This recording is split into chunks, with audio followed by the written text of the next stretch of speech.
Assalamualaikum warahmatullahi wabarakatuh. Bagaimana kabarnya anak-anakku yang soleh dan soleha kelas 6?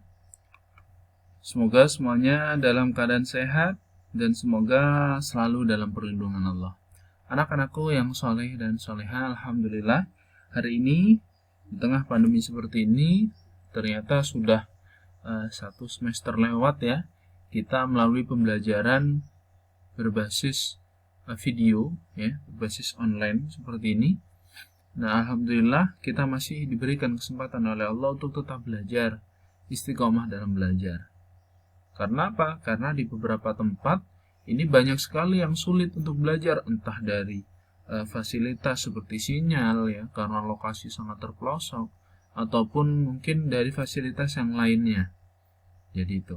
Nah, alhamdulillah kita diberikan kemudahan oleh Allah untuk bisa tetap belajar. Maka dari itu sangat penting untuk kita tetap selalu bersyukur pada Allah. Anak-anakku yang saleh dan saleha, hari ini kita akan belajar tari Islam. Nah, sebelum kita memulai pembelajaran, marilah kita awali dengan membaca basmalah terlebih dahulu. Semoga apa yang kita pelajari bisa bermanfaat. Amin. Bismillahirrahmanirrahim. Nah, anak-anakku sekalian, hari ini kita akan belajar tentang Utsman bin Affan. Saya mau tanya dulu, Utsman ini khalifah keberapa ya? Ke-1, kedua, ketiga, atau keempat? Ada yang tahu ada khalifah keberapa? Oke, yang tahu silahkan bisa komentar di bawah ya. Komentar di bawah, khalifah keberapa Kak Utsman? Nah, ini ya. Silahkan komentar di bawah. Nah, oke. Anak-anakku yang soleh dan soleha, kita akan belajar tentang silsilah Utsman bin Affan. Nah, Utsman itu dilahirkan pada tahun 573 Masehi, bertepatan pada tahun ke-6 dari kelahiran Nabi Muhammad SAW. Jadi selisih 6 tahun dengan Nabi. Nah, nasab ya, atau keturunan dari Utsman ini, nama ayahnya Affan, nama kakeknya Al-As. Ini. Jadi kalau di Arab itu nama seorang anak itu pasti di belakangnya ditambah bin supaya nanti jelas silsilahnya ini dari siapa. Nah, Utsman ini dari Affan ayahnya, kemudian kakeknya Al-As, terus dan pada kakeknya yang ke-6 ini ternyata keturunannya bertemu dengan Nabi Muhammad SAW, yakni kakeknya yang bernama Abdi Manaf. Jadi kakeknya yang ke-6. Nah, sedangkan ibunya ini bernama Arwa binti Qaris. Ibu Utsman ini adalah anak perempuan dari bibi Rasulullah. Jadi masih saudara sangat dekat ya. Dari bibinya Rasulullah. Jadi Utsman ini masih saudara dengan Rasulullah. Nah, perawakan Utsman bin Affan ini bagaimana sih? Utsman ini mulai dari postur tubuhnya mungkin ya, kulit putihnya. Nah, kita lihat Utsman bin Affan ini sosok laki-laki yang berpostur tubuh semampai, tidak terlalu tinggi dan tidak terlalu pendek.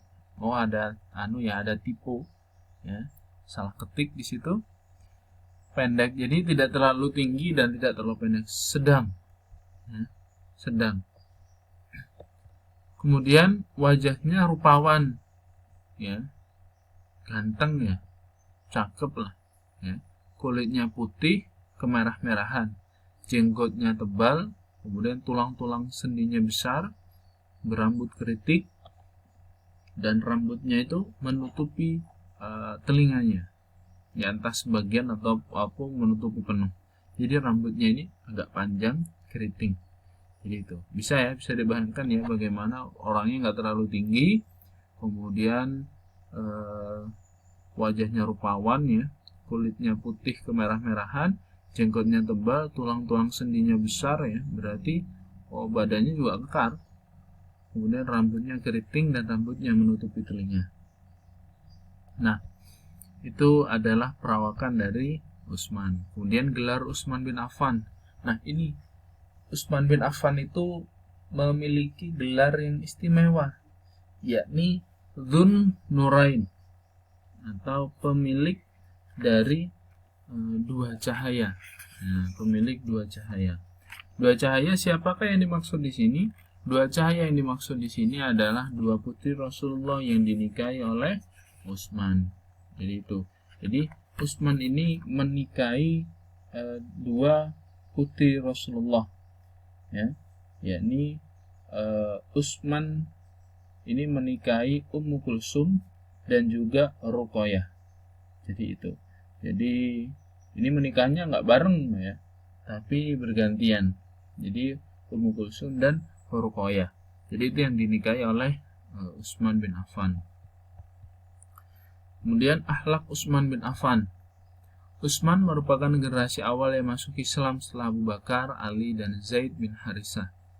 Jadi masih termasuk orang-orang yang awal-awal masuk Islam. Utsman merupakan saudagar kaya. Jadi ketika dia sudah dewasa ya, dia termasuk orang yang kaya, tapi beliau terkenal sebagai sosok yang rendah hati, tidak sombong, ya. Kemudian pemalu dan dermawan, sehingga beliau sangat dihormati oleh masyarakat di sekelilingnya. Jadi saudagar kaya, rendah hati, dia pemalu dan juga dermawan, ya. Jadi ini adalah akhlak bagaimana Utsman. Jadi nggak ada sedikit pun sombong, itu nggak ada kalau misalkan Khalifah Utsman ini. Nah, Utsman, salah satu kedermawanan beliau itu adalah ketika ada perang Tabuk, beliau menyumbangkan 100 ekor unta dan 1000 dinar, ya. Dinar itu keping uang, ya.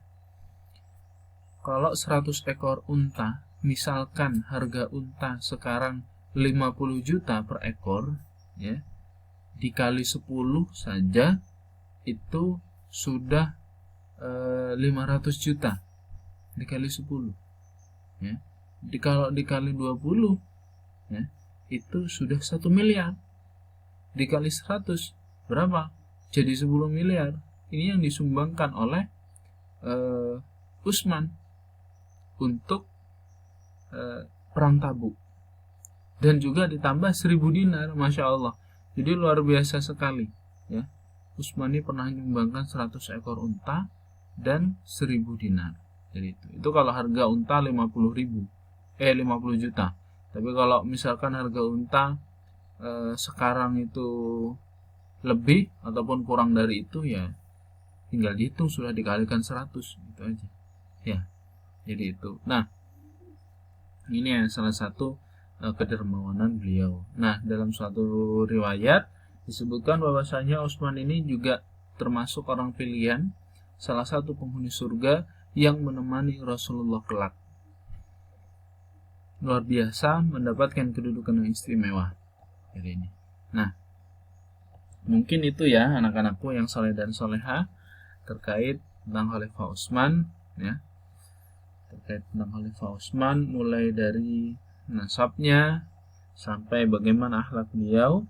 Jangan lupa ditiru, ya, ditiru, jangan hanya didengarkan dan dipahami saja, tapi kalau bisa ditirukan. Rendah hati, ya, rendah hati, dermawan, ya, mudah bersedekah. Kalau ada rezeki sedikit bisa disedekahkan. Nah, ini salah satu akhlak yang bisa kalian tiru. Nah, untuk tugas silakan kerjakan soal di bawah ini, kemudian kirim ke WA ya, Ustadz foto dan kemudian dikirim. Pertama, mengapa Utsman mendapatkan gelar Dzun-Nurain? Yang kedua, sebutkan perawakan dari Utsman bin Affan. Yang ketiga, sebutkan silsilah Utsman yang bertemu dengan Nabi, ya, bertemunya dengan siapa. Kemudian 4, sebutkan salah satu kedermawanan Utsman bin Affan.